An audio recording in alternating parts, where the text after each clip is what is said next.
I can. Okay, because I'm trying to get back in. I did something.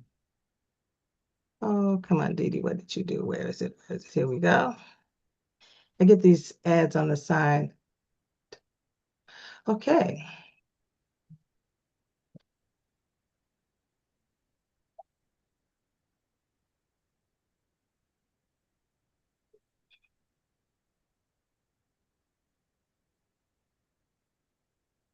Yeah, so it's really great to thank you so much for coming. Really appreciate it. Surely. Absolutely. Yeah, I put a comment in the day. I jumped Yeah. off, I was on another computer. I had to jump off that computer and jump on this. This is my organization computer. So I had to jump on this computer to do the Teams. I mean the Zoom. Yes, yes, yes, yes, yes, yes. So um we are here and you can hear me, right? Yes, I can, very clear. Okay. So first of all, I'd like you to please introduce yourself to us and then we can talk about the conference. Surely.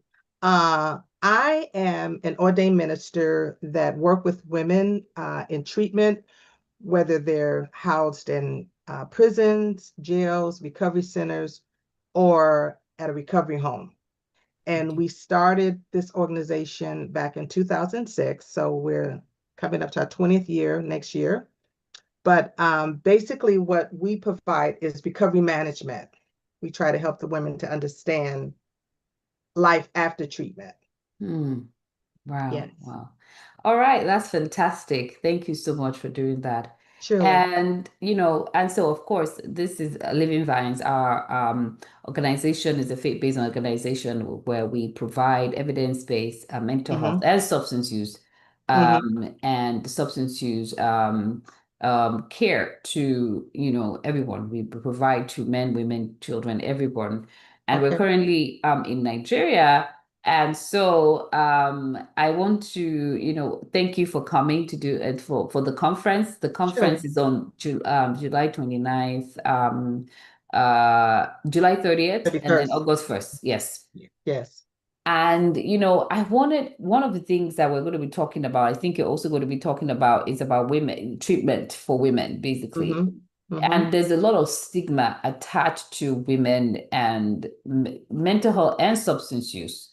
So Right. if you can tell us, give us, we don't want to give everybody the full gist of what they're going to come and hear. So if you can please give us just a little bit about the stigma attached to substance use for women and how that really impacts and the need for people to come and learn so they can be more of a support to people struggling or what. Absolutely. That's a good question. Simply because the stigma, the interesting thing is and I'm a cancer survivor also. So when I was Mm. diagnosed with cancer, I got treated for the Mm, cancer. If I were a heart patient, I would get treated, for my heart. right. So why is it that when we have a mental issue or a substance abuse issue, that it has to be under the covers, Mm, taboo, don't talk about it? And unfortunately for women, and people use for all various reasons, whether it's recreational, a lot of times it's for self-medicating, trying to get rid of the pain, the shame, mhm, and the guilt. So when mhm, you add this negative stigma, that's another layer that one has to get through. I mean, I'm already suffering because mm, of what may have happened to me in my past or mhm, present, be it mhm, as it may. And I'm using the drugs not because I woke up and decided I wanted to be a drug addict. I'm using the drug to numb the pain. mhm. I'm like, oh my goodness. I'm sorry for go I'm ahead. using the drug to numb the pain. So when you add a negative stigma saying that, first of all, what happened to me, I was a victim. I Mm, didn't choose this. I didn't choose to be sexually assaulted by my family member. mhm, I didn't choose to be sexually assaulted by my mom's boyfriend. mhm, So because I feel all this pain and shame and guilt because of the act of the event, I'm trying to numb the feeling. mhm. And it's, for me, using for some people as a coping mechanism. Right. the world in which we're living in today, society, there's so much stuff that's going on politically, there's so much stuff that's going on, you know, physically with COVID, still trying to, process getting out of COVID or still being in it for whatever the case may be. People have mentally, it's hard to wrap your mind around a lot of stuff that's going on. So again, they're using for various reasons. So when you add the stigma on Mm-hmm. top of all the other trauma, Mm-hmm. problems, issues, Mm-hmm. that just compounds it. Mm-hmm. And we have to understand, or hopefully try to help people to understand, when you are in need of help, whether it's mental, emotional, physical, you need to reach out. I Mm-hmm. believe in therapy. I believe I'm an ordained minister. I believe in theology and therapy. Right. Because you need to sometimes, or most of the time, talk it out. You need for someone to listen to you and not always be quick to tell you, do A, B, C, and D, because sometimes A, B, C, and D does not fit my concerns. Mm. Right, Yeah, right, right, right. And thank you so much for sharing that. I think truly. also maybe we can just talk about a little bit about women, how women themselves are perceived to be perfect. Hmm. And then when we hear that women are using or have issue with addiction, it becomes there's more women are more tend to be more punitive, or they tend to be more punished, Hmm. or criticized Hmm. than men when it comes to the issue of substance use. And, it's really interesting because I tell people, when you look at a woman on the street who may be using, Hmm. um, again, because of the act that she may have to perform in order to get her money, Hmm. get the needs that she may have in her household. When you look at that lady versus a soccer mom that's going to her child's soccer game Hmm. with vodka in her coffee mug, Mm. that's also looked at differently. Mm. Mm. I tell Mm. people it's interesting because when we talk about substance abuse, we only want to relate it to a drug addict in the street, a junkie, someone that's shooting up heroin. Mm. Let's look in your medicine cabinet. Mm. What prescribed prescriptions are you taking Mm. to cope? And again, not knocking or minimizing the need for it, Right. because if one is in pain, they may be on pain medication for whatever reason. Mm. But we have to realize that there's a story behind the story, Right. and we need to deep further than just look at the surface. It's Mm. like we need to treat.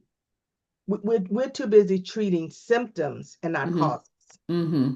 Let's look at Hmm. the cause. Let's Right. examine what happened. How did Hmm. you get here? Hmm. And then we can work from there. Right. Right. Right. Right. Right. Thank you so much for sharing. That's so true, right? Mhm. Rather than saying, why are you this way? What about what happened to you, right? Absolutely. Absolutely. And as a woman, we're, supposed to, be able to keep the household together, uh, Hmm. make sure the kids are taken care of. We have all these hats Right. that we have to wear. So God Mm. forbid if one of the hats get, I mean, the hats are layered Mm-hmm. on top of one another, right? Mm-hmm. So Mm-hmm. God forbid if one of the hats tilt too far or tip off and, like, what is wrong with you? I've got Mm-hmm. my 5 hats. Mm. Only the top one is tilting, Mm. because there's so much weight, that Right. that is that's I'm carrying. There's so much expectancy. Um, and we have to put ourselves on the top of the list. When I ask the ladies, name five people that are most important to you, their names are not on the list. Mm. Your name should be at the top. How Mm. can I take care of you if I don't take care of me? Mm. Mm. Mm. That's so powerful, right? Five people. I was thinking, I didn't even think about myself. I just thought, oh my, you never, we were so programmed to think about other people and not think about ourselves, Right, right? right. And that's very important. Finally, I want you to share with people why you think they should come in for this training.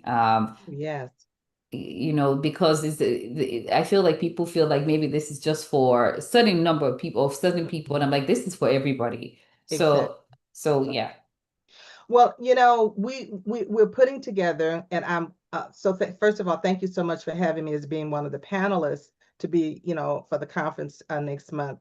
But there's a lot of information, and I like to look at it as tools. Mm, If you're building a house, you right. need tools to build a house, right? So you need this tool belt and all these various tools. And even if you already have the house built, there's still repairs that maybe have to be done later on. Mm-hmm. So you want to make sure you have the necessary tools Mm-hmm. to make sure whatever leak, whatever has to be torn off, whatever the roof may have to come off. So you may have Mm, to start from top to bottom, right. but you have the necessary tools to do that. Mm, And it may not even be your house. It may be your mm, neighbor's house, right. house on Right. the street, Right. your aunt. It could be your cousin. Mm, So you want to make sure you're able in a position. You may have to, in some cases, do an intervention. right. A person may not be they're in that pre-contemplation stage where there's nothing wrong with me. Mm-hmm. You guys are the ones with the problem. So you Mm, may have to do an intervention, and you will, if that be the case, then you will still have the necessary tools in order to get them to come and see the light. mm, mm, You at rock bottom. mm, mm. We're all in the room. There's four of us in the room trying to help you, and you're the only one that don't see the elephant in the room. Mm, mm, mm, mm. Yeah. I think that's another topic on its own, right? Talking about how helping someone, and I was just thinking, have something with talking about men and thinking Mhm. about how it's so difficult for them to get help, right? People find it, it's like, let's go get help, and seeing all of that and how we need to address that typically, really. Right. Society has put so many negative, again, stigmas and labels on us Right. Mm. that men are macho, men Mm. don't Mm. cry, Mm-hmm. men don't hurt. That's a lie. God has Mm-hmm. given all of us tears for sorrow, for cleansing, for various reasons, for Right. excitement. We cry when we're excited about something. Right. So to, buy into all these false narratives, Right. one can miss out on getting the help that they need because, oh, but I'm not supposed to feel this way. I'm not supposed to express how I'm feeling. Who said that? Who told you that? Right. Right. Because we have these feelings for a reason.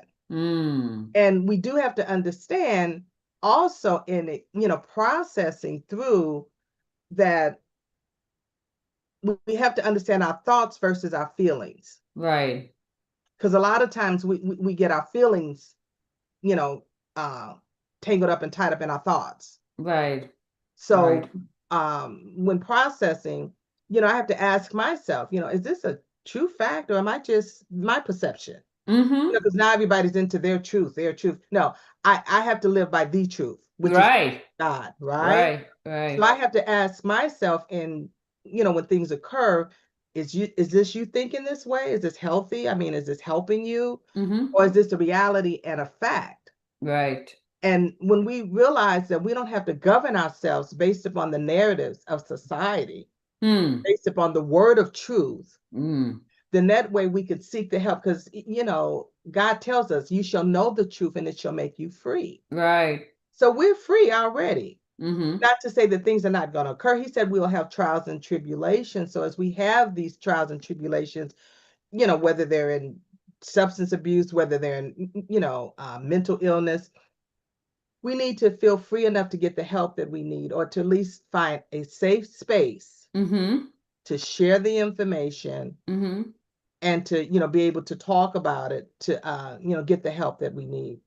Right. Thank you so, so much, You're welcome. that is for coming and sharing your knowledge and letting us know. And, Sure. of course, want people to know that this is just, a little bit of what she's going to share Hmm. with us and things that we need to learn. We're so grateful for you having us. Thank you so much for coming. I am so grateful to be invited. Thank you for the invitation. I Thank you. look forward to it. I look forward to coming back to Nigeria too. Yes, we can't Yes. wait to have you. The motherland. Yeah. Absolutely. Absolutely. Yes, yes, yes. Thank you for coming. Thank you. God bless you and have a wonderful day, okay? You too. And we'll Bye. talk soon. Bye bye.